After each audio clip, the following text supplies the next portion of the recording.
India Muslim जमात के राष्ट्रीय अध्यक्ष मौलाना साहबुद्दीन रिजवी बरेलवी ने मदरसों में योग दिवस मनाने की अपील की है। उन्होंने कहा कि सभी धर्मों के लोग अंतर्राष्ट्रीय योग दिवस को शानदार तरीके से मनाएं, क्योंकि योग सबके स्वास्थ्य के लिए बहुत फायदेमंद है। मौलाना ने यह भी बताया कि योग केवल पार्कों या योगा सेंटर में नहीं किया जा सकता, बल्कि इसे घर पर भी किया जा सकता है। विशेष रूप से महिलाओं के लिए योग को जरूरी बताते हुए उन्होंने कहा कि महिलाएं अक्सर घरों में रहती हैं और उन्हें हर रोज 20 मिनट योग करने की सलाह दी है। साथ ही सुझाव देते हुए कहा कि देश की सभी मदरसों में छात्रों को योग सिखाने की व्यवस्था होनी चाहिए, ताकि ये हमारे पाठ्यक्रम का एक महत्वपूर्ण हिस्सा बन सके। आइए दिखाते हैं हमारे संवाददाता प्रज्ञा पांडे की आपको खास रिपोर्ट। शाहबुद्दीन रिजवी बोले, मदरसों में भी होना चाहिए योग, इसको किसी धर्म से जोड़कर ना देखें। जी हाँ, ऑल इंडिया मुस्लिम जमात के राष्ट्रीय अध्यक्ष मौलाना शाहबुद्दीन रिजवी ने बरेली में मदरसों में योग दिवस मनाने की अपील की है। मौलाना ने कहा कि सभी धर्म के लोगों को अंतर्राष्ट्रीय योग दिवस को बेहद शानदार तरीके से मनाना चाहिए। योग सबके स्वास्थ्य के लिए बहुत अच्छा है।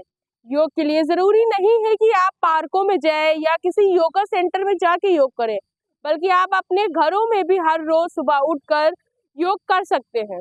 मौलाना ने कहा कि योग महिलाओं के लिए बेहद जरूरी है, क्योंकि महिलाएं ज्यादातर घर में रहती हैं और उनका चलना फिरना थोड़ा सा कम होता है। इसलिए महिलाओं को ज्यादा जरूरत है कि वह योग करें, क्योंकि व्यक्ति को ज्यादातर अपने स्वास्थ्य पर ज्यादा अधिक ध्यान देना चाहिए। उन्होंने कहा कि योग करने से आपको बीमारियां भी कम होती हैं। योग ऐसा कार्य है जिसको करने से आप एकदम चुस्त और दुरुस्त रहते हैं।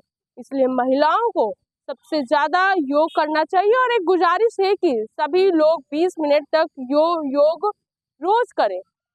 वहीं मौलाना ने यह भी कहा कि योग को किसी धर्म से जोड़कर ना देखें।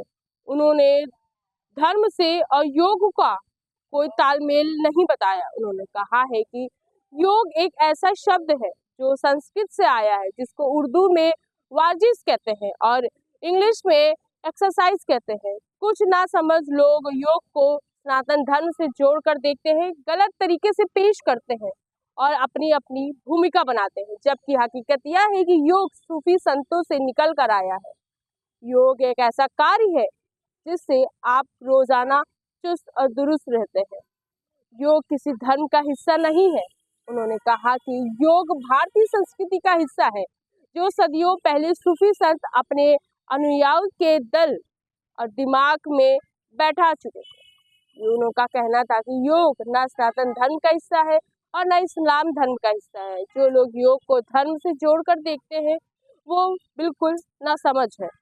योग को किसी धर्म से जोड़कर नहीं देखना चाहिए। उनका यह कहना है कि आप लोग कोई भी भ्रम में मत रहें और योग को अपने संस्कृति से जोड़कर देखें।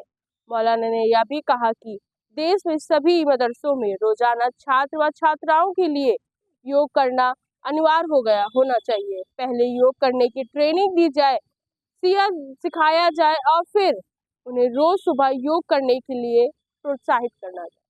मैं प्रज्ञा पांडे, कैमरा अजय के साथ श्री न्यूज़ लखनऊ।